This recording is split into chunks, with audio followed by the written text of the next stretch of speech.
just come from JFK Airport, having flown in from Dubai. Yeah, and the day before, what was it now? Yeah, yesterday, I flew into Dubai from India, basically. So yeah, according to my time, well, at least if we take it by Dubai time, I've been up since 8 o'clock last night at New York. So if I fall asleep, don't worry too much. Should we wake you or you let? Yeah, that would be best. Drift off in the wrong direction.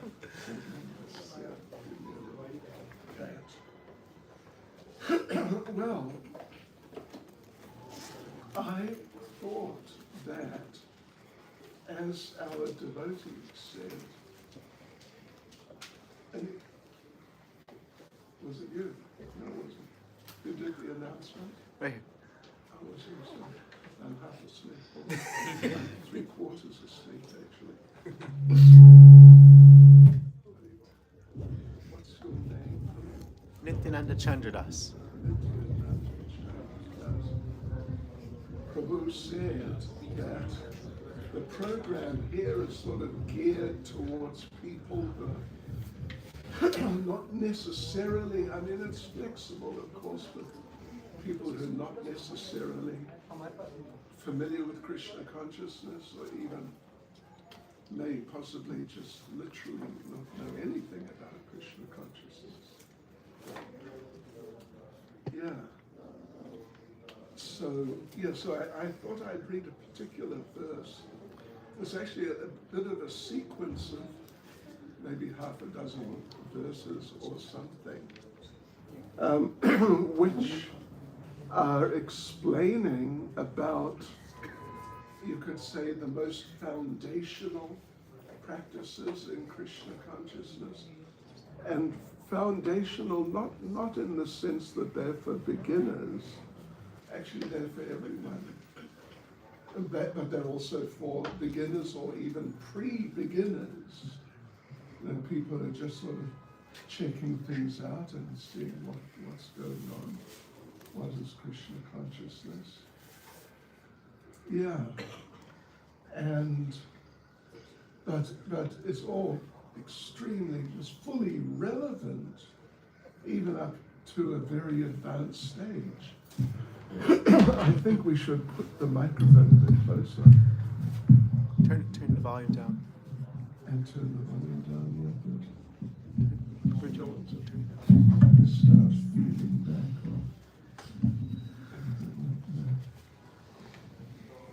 Okay, well this is okay. Right, so here we go. Now, for those of you who are already a little familiar with Krishna consciousness, I'm going to begin by chanting a mantra 3 times. And we can do it responsively, because I think just looking around, I think there's enough of you who are here who are familiar, who would be familiar with this mantra. So here we go. Jai Jai Sri Caitanya Jai Nityananda. Jai Jai Sri Caitanya Jai Nityananda. Jai Advaita Chandra Jai Gaura Bhakta Vrinda. Jai Advaita Chandra Jai Gaura Bhakta Vrinda. Jai Jai Sri Caitanya Jai Nityananda. Jai Jai Sri Caitanya Jai Nityananda. Jai Advaita Chandra Jai Gaura Bhakta Vrinda. Jai Advaita Chandra Jai Gaura Bhakta Vrinda. Jai Jai Sri Chaitanya Jai Nityananda. Jai Jai Shri Caitanya Jai Nityananda. Jai Advaita Chandra Jai Gaura Bhakta Vrinda. Jai Advaita Chandra Jai Gaura Bhakta Vrinda. Anyway, if you're not familiar with that mantra, don't stress, don't worry about it. It's just nice for sort of setting the mood, setting the scene. So here we go. We're going to read a verse from Caitanya Charitamrita. And we're going to read from the Madhya Lila, which means the middle section, verse 22. And this verse 22 is Lord Chaitanya's instructions to Srila Sanatana Goswami. So chapter 22, and we will read verse 128, which is very foundational indeed, but, relevant, completely relevant to even, the most experienced practitioner of Krishna consciousness. So I'll just read the verse. It's nice verse in Bengali. Sadhu Sangha Namakira. Well, maybe we can do it responsively for those who are familiar with that. Yeah, let's do it. One line at a time. There's 2 lines. Sadhu Sangha Namakirtan Bhagavat Shravana. Sadhu Sangha Namakirtan Bhagavat Shravana. Maturavasa Shri Murtira Shradaya Sevana. Maturabhasa Shri Murtira Shravana.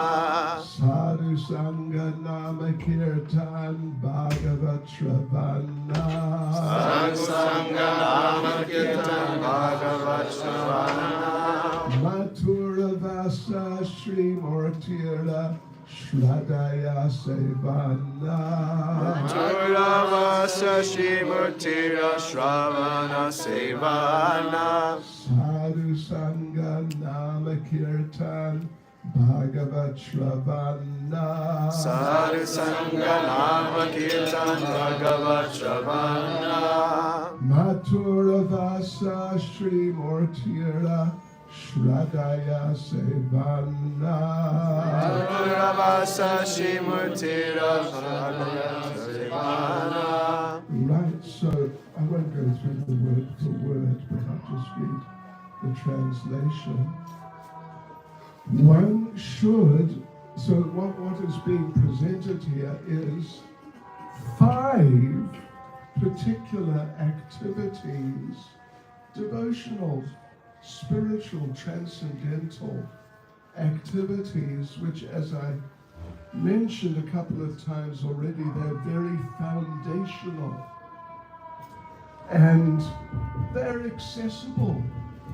Anyone can do them, even if it's like your first day of visiting a Hare Krishna program. It's just very accessible. So, right, here we go. Here's the translation. One should associate with devotees, chant the holy name of the Lord, hear Srimad Bhagavatam, reside at Mathura, and worship the deity with faith and veneration. And let me just make a little social comment.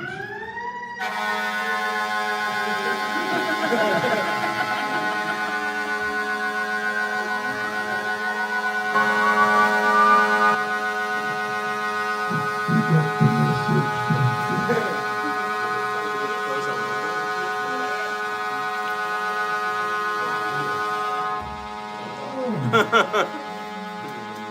Slight improvement.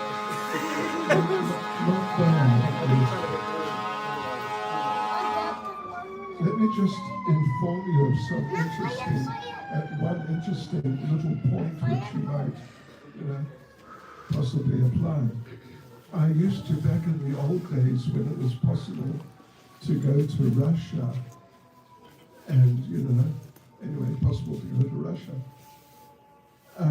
I used to go to this one place, which I imagine no one has heard of, Syktyvkar, and the devotees there rented a premises for doing their programs. They had like a permanent arrangement, certain days of the week for years. And that place did not just have double glazing, if you understand what I mean by double glazing, 2 layers of glass.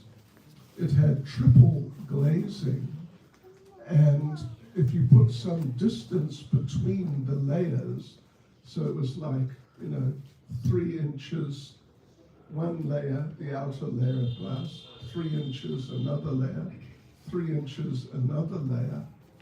Then, when the devotees would have kirtan, as devotees often do, as they were doing, apparently while waiting for my humble arrival.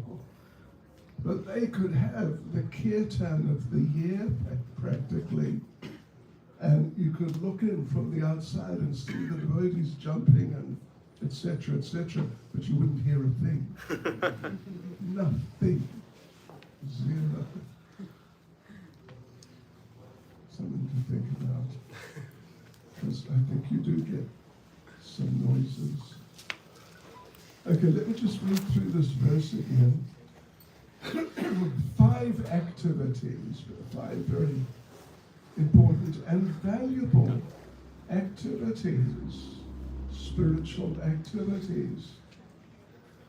One should associate with devotees, chant the holy name of the Lord, hear Srimad Bhagavatam, reside at Mathura, and worship the deity with faith and veneration.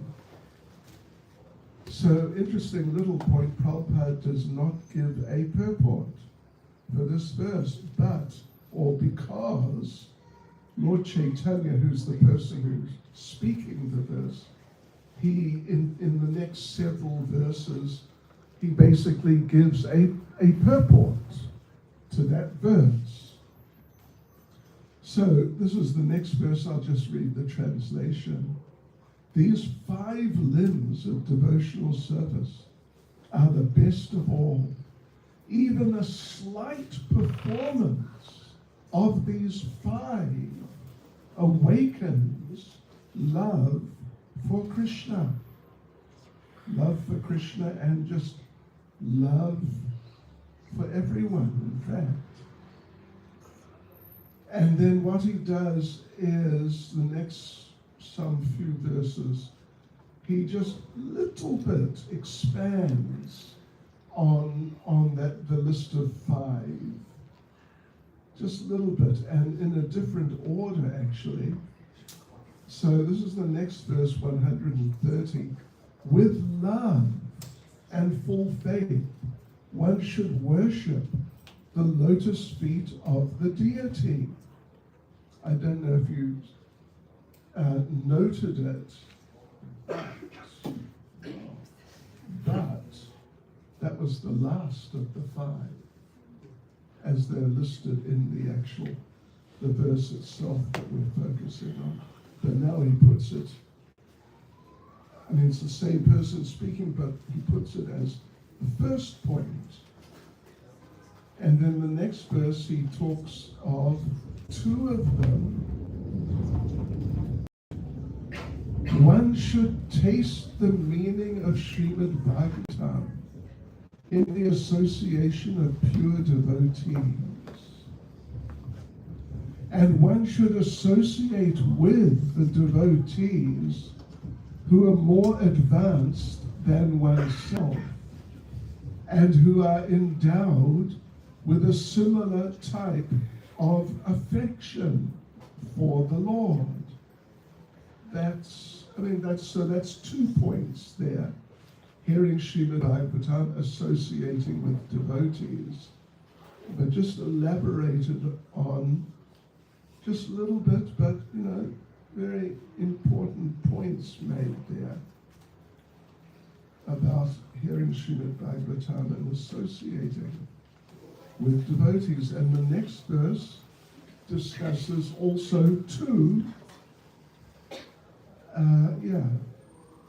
of the 5 points made. One should congregationally chant the holy name of the Lord and reside in Vrindavan. And Prabhupada does give purports for each of these verses that I just read, but they give their own purports in and of themselves. So then another sort of explanatory verse talking about the unique importance of these 5 activities. The power of these 5 principles is very wonderful and difficult to understand. Even without faith in them, a person who is offenseless can awaken his dormant love of Krishna simply by being a little connected with them. So I hope you caught these points, just kind of elaborating slightly, because the elaborations they give, although it's just little element added to each one, they're really important. So let's just say a few words about these 5, and I'll do it in the order that Lord Caitanya has then, expanded on them a bit. So, right, this is verse 130. Yeah. Right. Let me read 129 again. These 5 limbs of devotional service are the best of all. Even a slight performance of these 5 awakens love for Krishna. Isn't that amazing? Think about it. A slight performance of these 5, it doesn't have to be, of course, it's really nice if you really get into them and just get absorbed in them. But even if you don't do that, you just do little bits of them, then they awaken love for Krishna. And along with love for Krishna, they awaken love for everyone and everything. And there's an interesting little story I can tell you, just a short little story, that Mother Yashoda, Krishna's mother, not exactly mother in the sense that we all have mothers, and some of you are mothers also, but she has that type of attitude towards Krishna, that type of attraction towards Krishna, as if she's his mother, which she isn't, because the Supreme Lord doesn't have a mother or a father. Rather, he is both the father and the mother of all living entities, not even just the humans, but all the creatures and birds and fish and so on and so forth. Even, would you believe, the cockroaches? Krishna is the Lord of the cockroaches. every living entity. So anyway, this little story about Mother Yashoda, she has that attitude. And it's not just like some sort of, a slight type of mood like that, but she is just completely, but totally, at least 108%, she's just completely focused that she is Krishna's mother and he is her son. And there's just nothing anyone could say to sway her, even in the slightest, from those attitudes and the whole lifestyle. So she's living there in that role, and Krishna accepts her like that because she loves him like that. And Krishna accepts people as they love him. Or actually, ultimately, he accepts everyone in whatever attitude they have towards him. And unfortunately, some people have negative attitudes towards him, and he reciprocates accordingly. Not in a sort of aggressive way, but he's just kind of, all right, if that's the way you want to be, then you could be like that. But if someone has just a little affection, or even not affection, but just say appreciation of Krishna, that, wow, he's interesting, he's impressive, he's like this, he's like that, then Krishna appreciates that. So, but Mother Yashoda, she loves Krishna, literally, absolutely. So they are living in Vrindavan.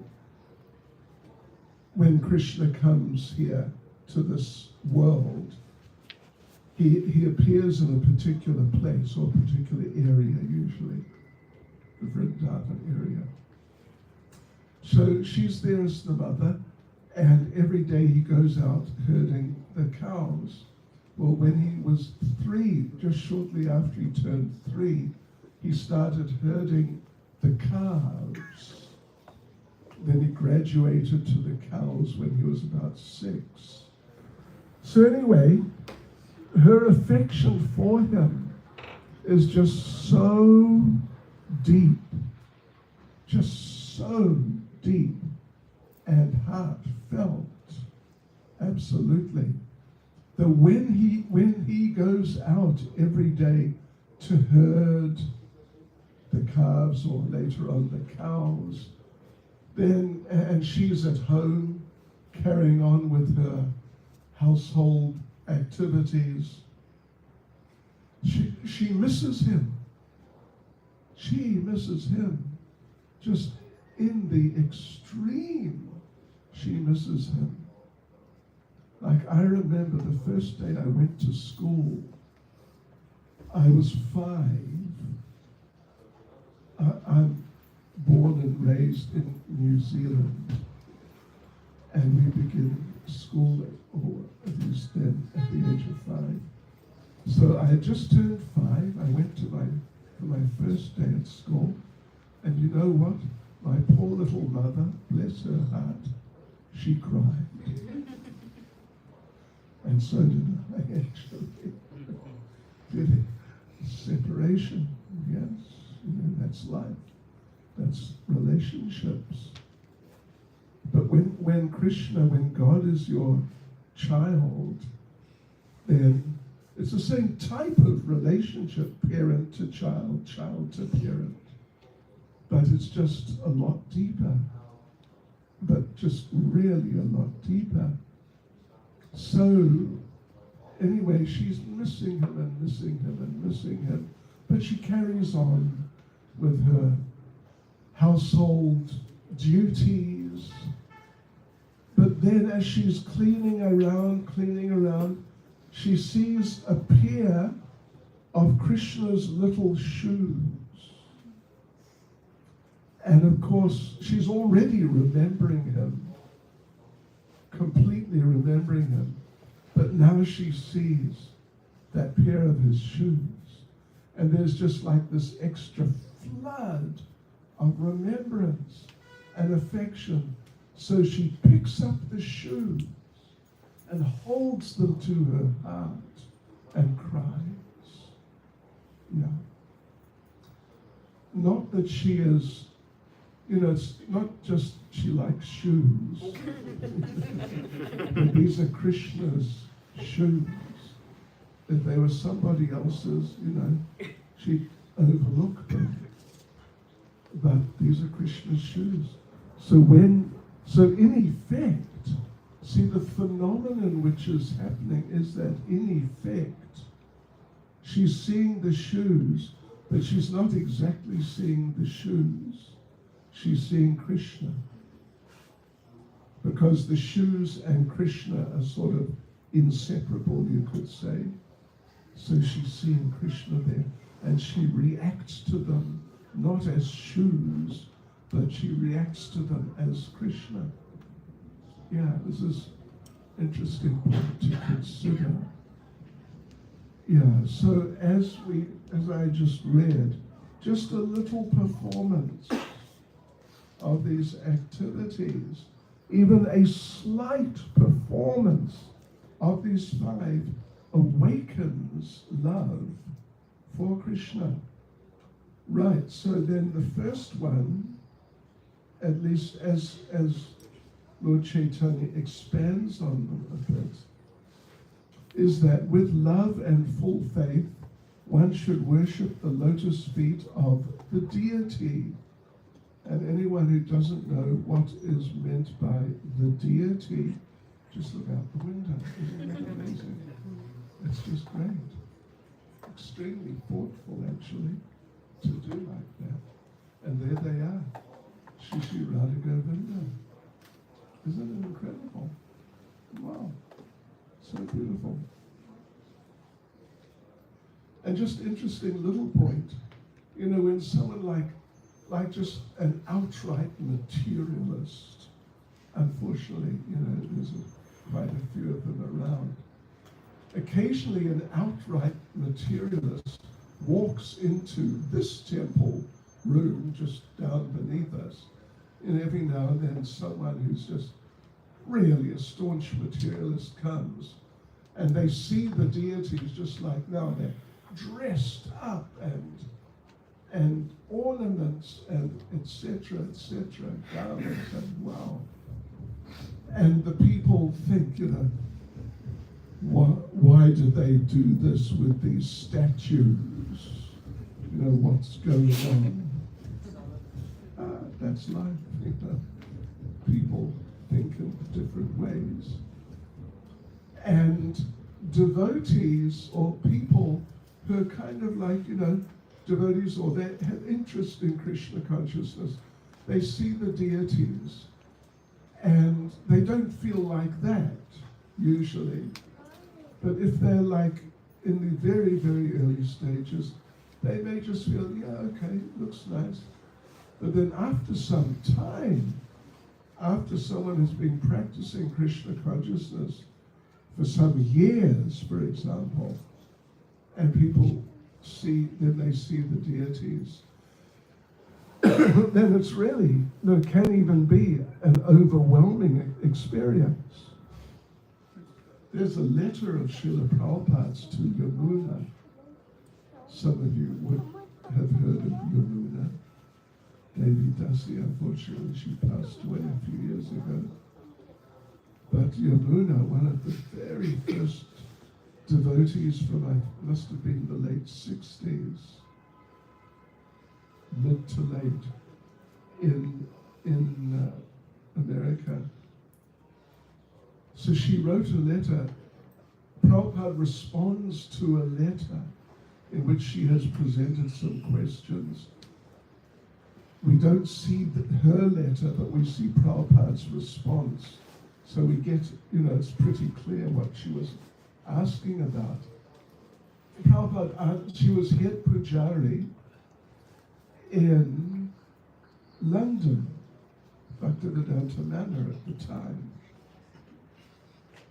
And she wrote to us, well, Prabhupada responded saying, when you do deity worship, you must do this, and you must do that, and you must not do some other things, and etc. Some kind of slightly, little bit technical information of what to do and not do when you're actually involved in deity worship. And then Prabhupada says that you say that when you see the deities, sometimes tears come to your eyes. And you wonder, what is this? And Prabhupada says, just in a very simple language, Prabhupada says, this is bhava. And then Prabhupada goes on to say, but when you're doing the arati, you must do this and not do that. Prabhupada doesn't say, it's bhava. Wow, amazing. He just says, yeah, this is bhava, which means, a type of ecstasy in Krishna consciousness. So, okay, with love and full faith, one should worship the lotus feet of the deity. These verses, these 5 points, are expanded upon in considerable detail in Nectar of Devotion, one of our books. I'm sure some of you have seen that book. It's, if I remember correctly, it's chapter, it's either 13, maybe it's 13, it might be 14 of Nectar of Devotion. And it's called, the chapter's called I think it's 5 potent forms of devotional service. Something like that. And it's discussing these 5, but in much more detail. And the way that Srila Prabhupada or Rupa Goswami was the person who originally wrote that book. Prabhupada translated and commented on it. So it's very interesting the way Rupa Goswami and then Prabhupada presents like appreciation for how wonderful worshipping the deity is and how beneficial worshipping the deity is. The way they do it is by apparently criticizing it. Can you imagine? Apparently criticizing, like saying you shouldn't do it. Don't do deity worship. So it's in the form of just little conversation between a staunch materialist and a fairly new devotee. Does this happen often? Must be a lot of criminals around, a lot of fires or accidents or something. So yes, this non-devotee speaking to like a new devotee, but someone who they're getting into it, they like it. He says, if you go to Vrindavan, whatever you do, don't go to the temple of Govinda. There he is down there. Don't go. Because if you do go, then you will just lose interest in materialistic friendship and materialistic acquisitions and, all that sort of materialistic way of life. If you see the deity. So just don't go. So you get it, everyone. If you want to remain deeply entrenched in materialism, whatever you do, don't go and look at the deity. Right? Don't look. I'm just joking. But don't look. Be careful, because you don't know what it will do for you. Yeah, right, because it has a great effect. Like tangible effect, you could say objectively verifiable or experienced effect. Yeah. So then the next one he goes on to here is hearing Srimad Bhagavatam. One should taste the meaning of Srimad Bhagavatam in the association of pure devotees. Yeah. Interesting, he says one should taste the meaning. Have you ever tasted the meaning of something like a language? I learned Russian when I used to go to Russia. And I'm sure some of you know some languages other than English. But do you get a taste like, wow, like a real feeling? It's a real experience. It's not just sort of, mechanically memorizing verbal conjugations or declensions and grammar and all that sort of thing. But you really, there's a whole emotion which is involved.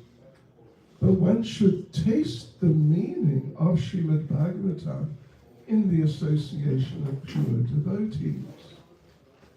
In other words, best to discuss these spiritual literatures, ideally at least.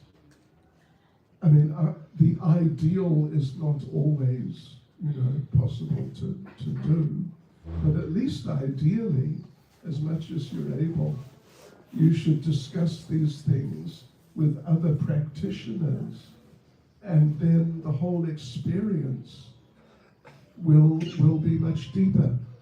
I can remember actually an experience I had back in about, I think it was 91, when I attended a seminar in Vrindavan, the Vrindavan Institute for Higher Education.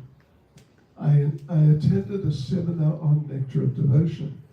The first 18 or 19 chapters. And I'd already read, just myself on my own, I'd already read the book about 4 or 5 times. So I thought, yeah, sure. Nectar of Devotion, yeah, I know Nectar of Devotion, of course I do. But then we did the seminar. It was an hour a day for a month. And by the time we finished that month, it was an experience like I had never read the book before. Oh yeah, it was amazing. Such a transformational experience, and so much greater understanding came because, there's discussion and the seminars being conducted by a very experienced and knowledgeable devotee who was able to answer questions really nicely. And yeah, that was my experience, even though I read the book. I really thought I knew Nectar of Devotion. But that was my experience. So, it's, whether it be Srimad Bhagavatam, whether it be Bhagavad Gita, but if we want to go deeper into it and get a clearer understanding, really a very good thing to do is to take a seminar, which is given by an experienced devotee. Right, which is what he's saying here, effectively. And when I first came to New York, first came to America, I think, it was, what was it? About 30 years ago. And I was in this building upstairs, and this happened. I thought, my God, what's happening? The building's going to collapse.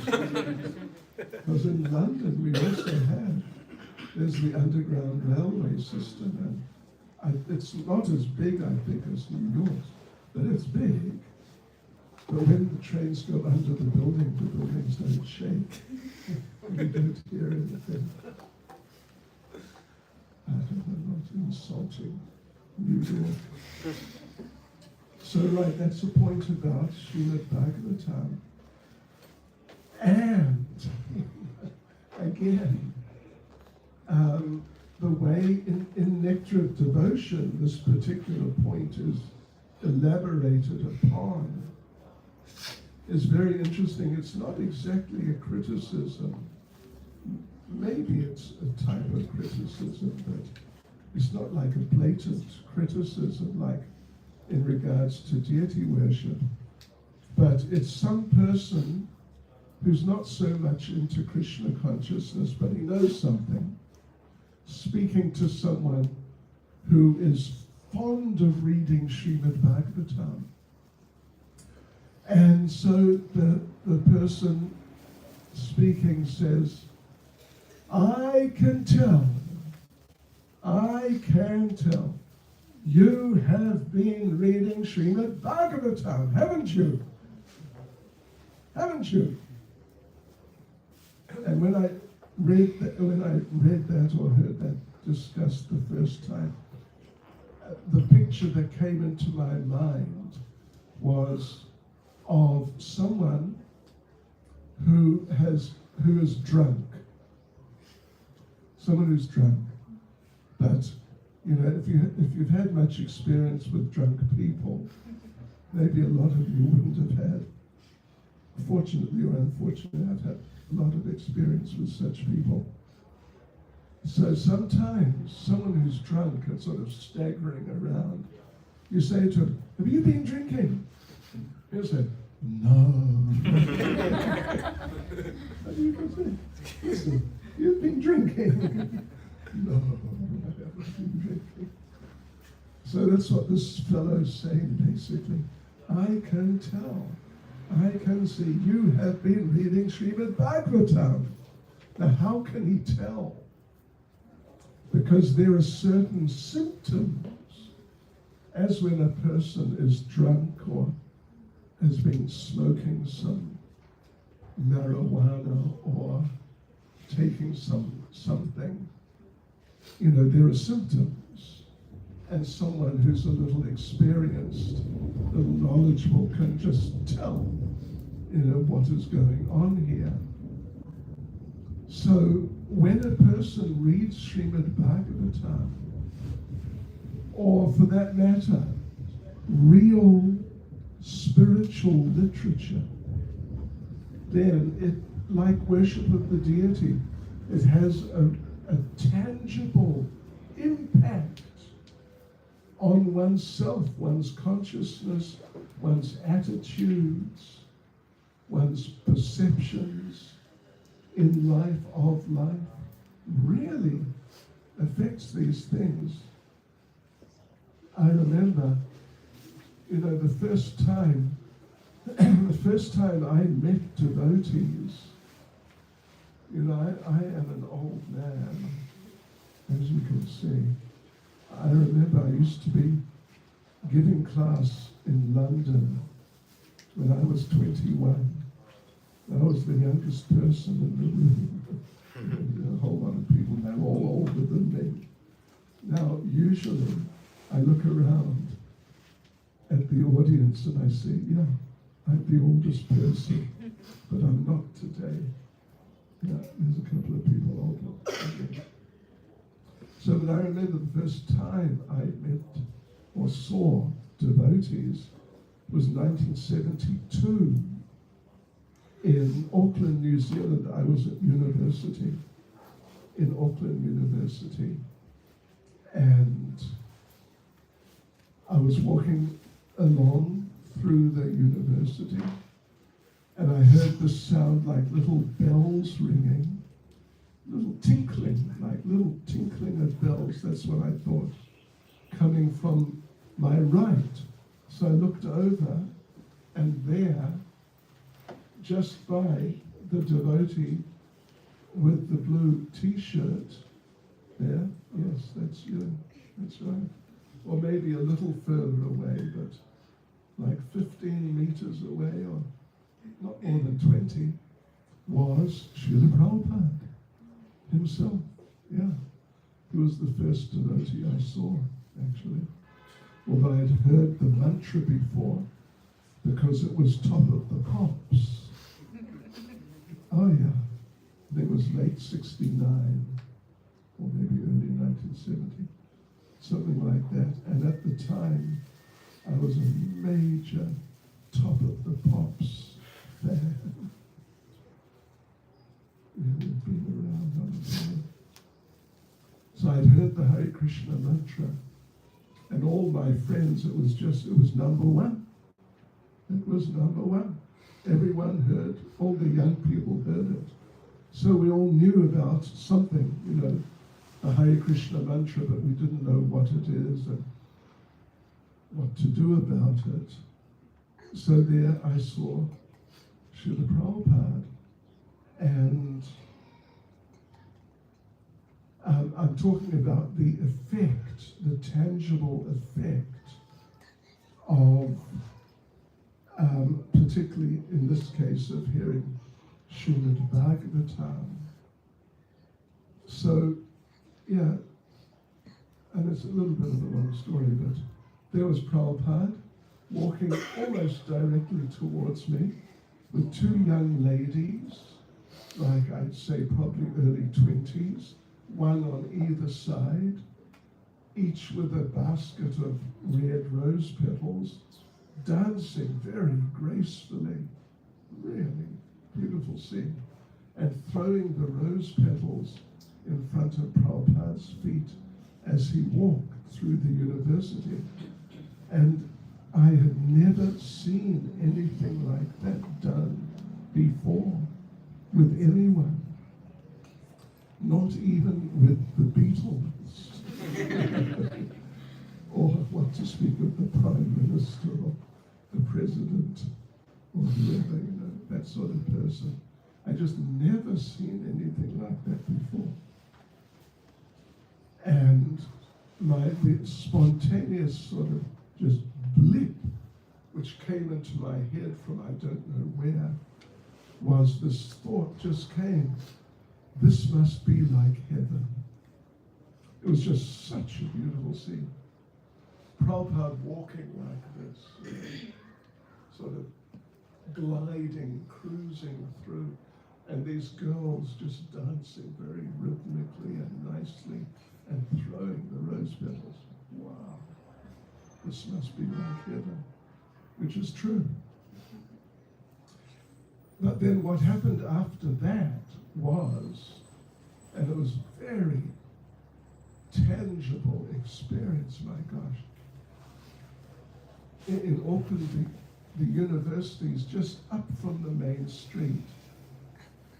And I would catch the bus there every day from my parents' place. And I'd have to walk up the main street and then go up to the university.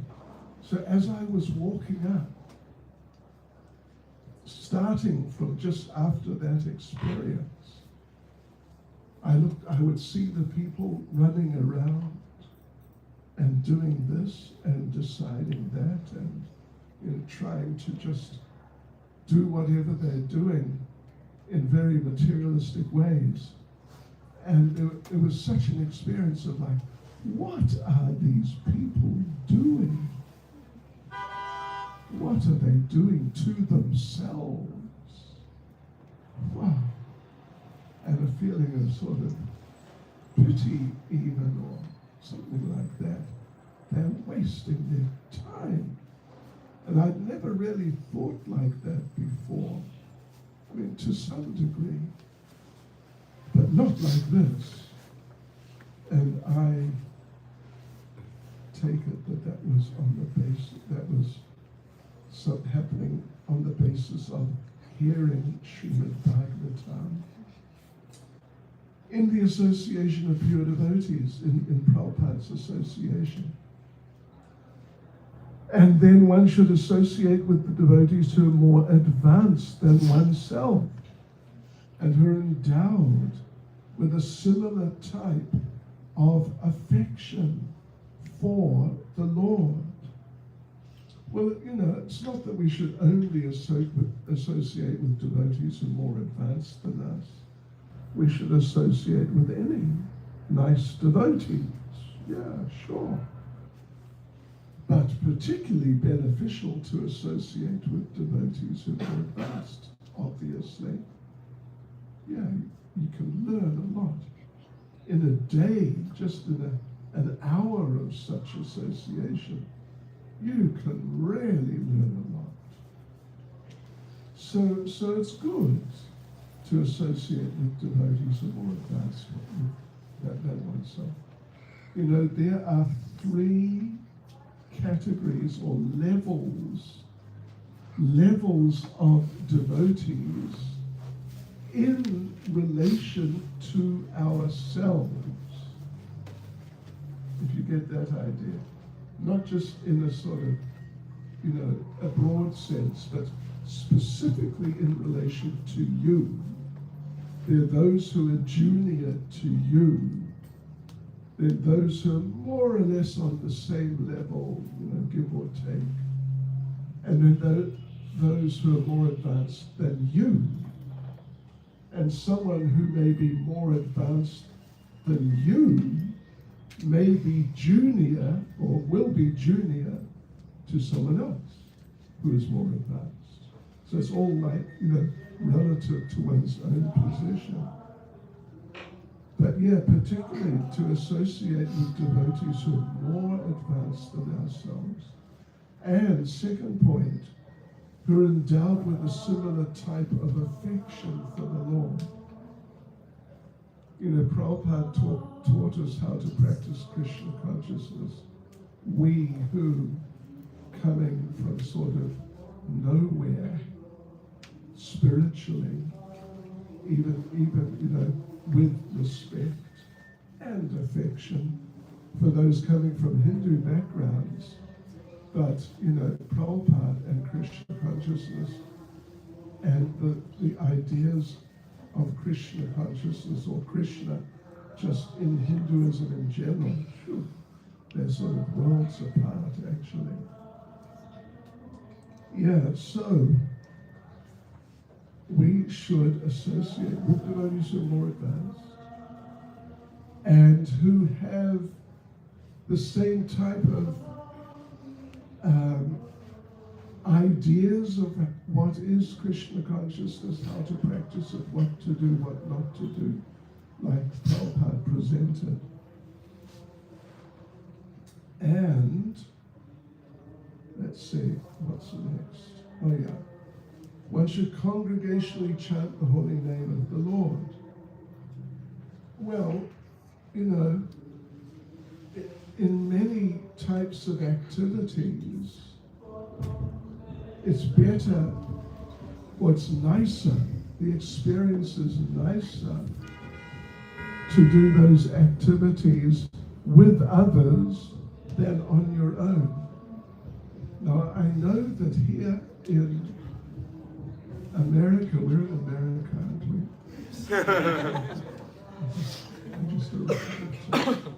we? Seriously, sometimes I forget where I am. Because I move around too much.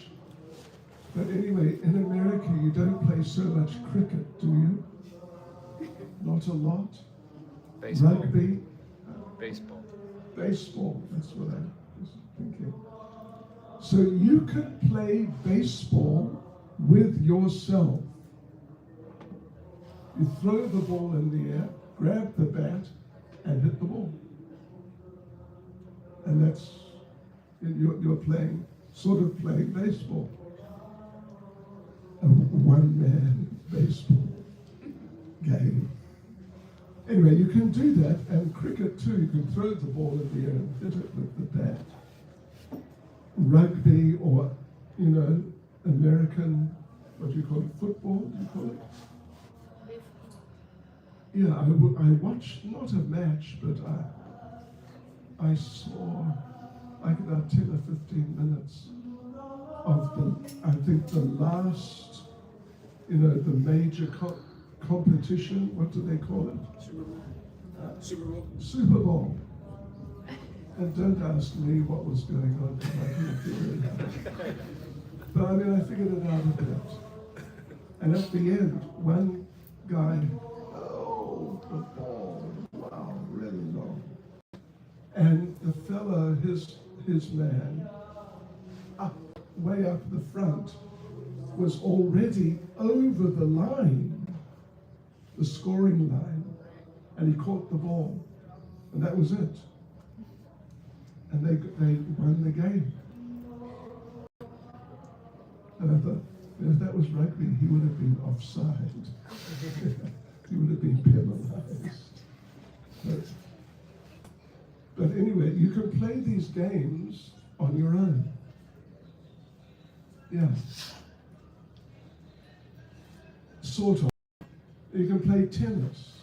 If you've got a wall and a tennis ball and a tennis racket, you can just not hit the ball against the wall, and then bounces back, and then you hit it back, and etc., etc.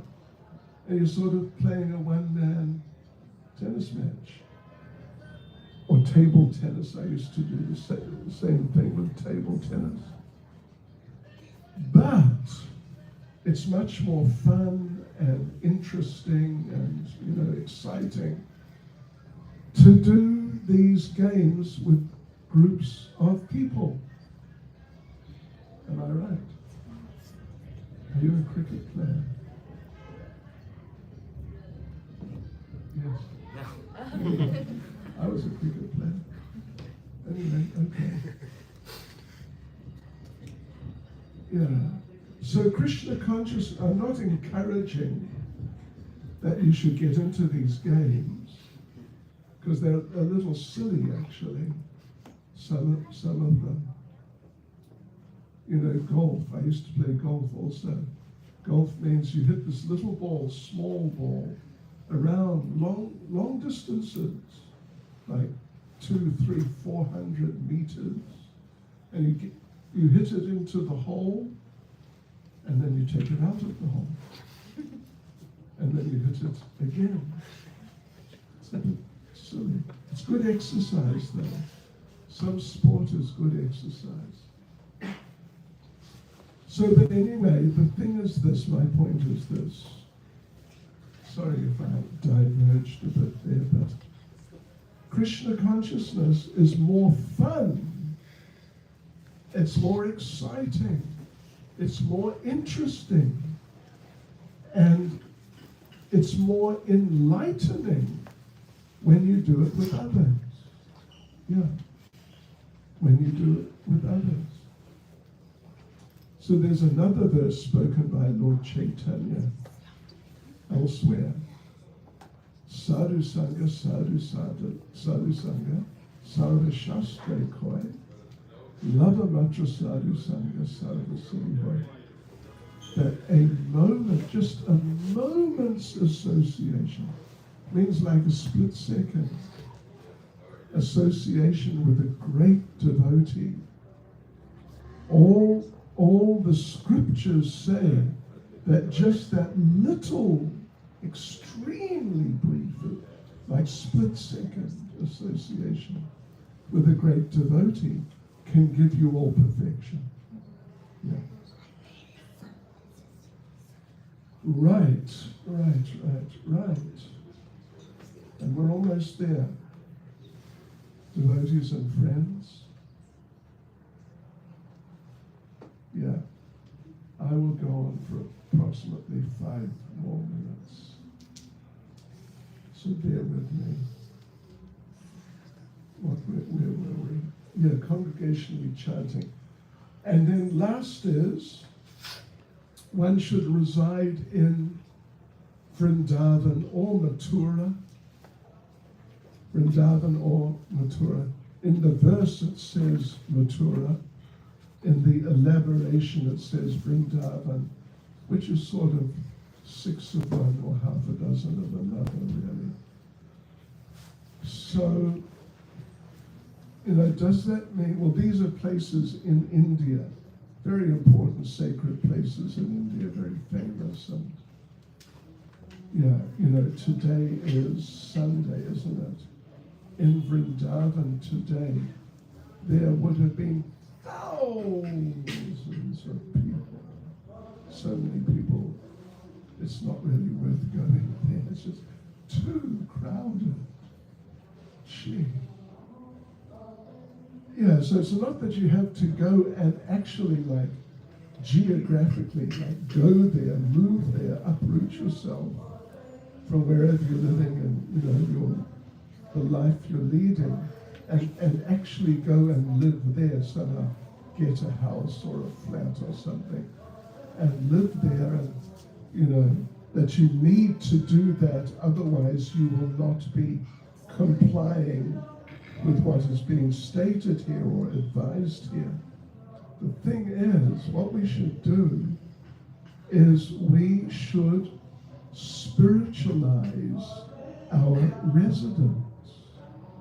Yeah, we should spiritualize our residence.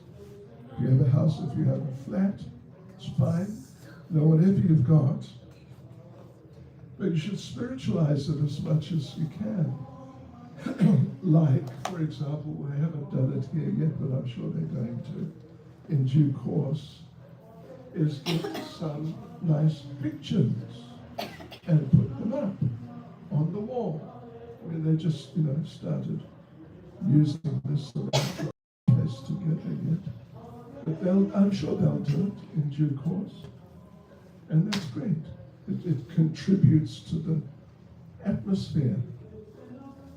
And I can just inform you, you'll find it interesting, I think.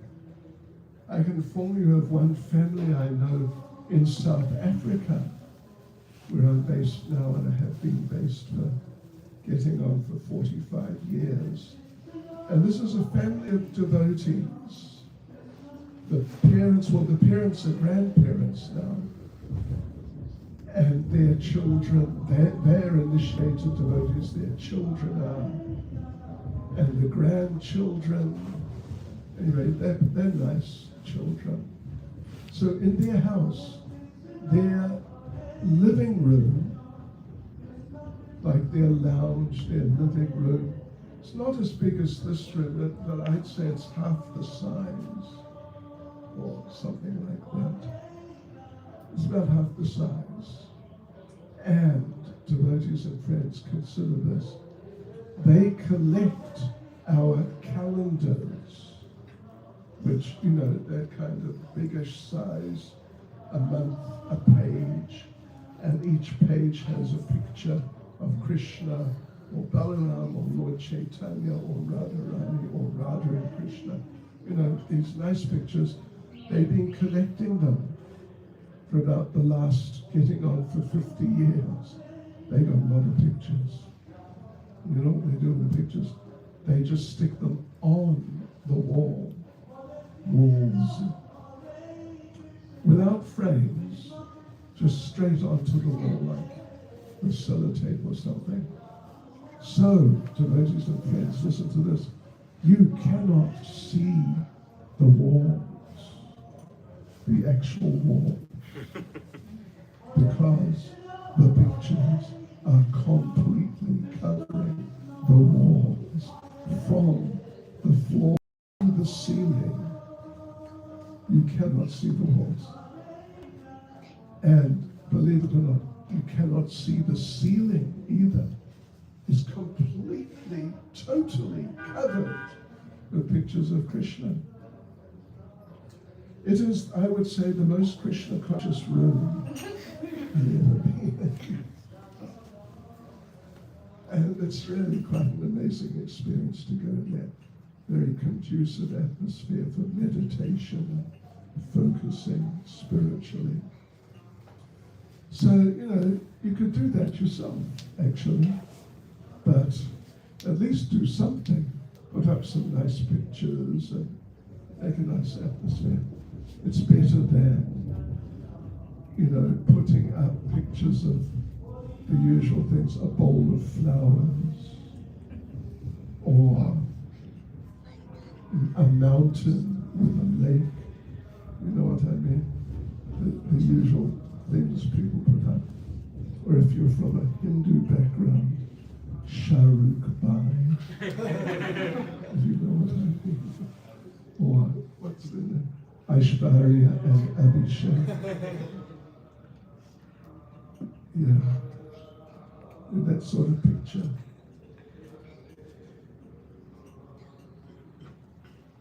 Yeah, you know, just the ordinary sort of pictures you get.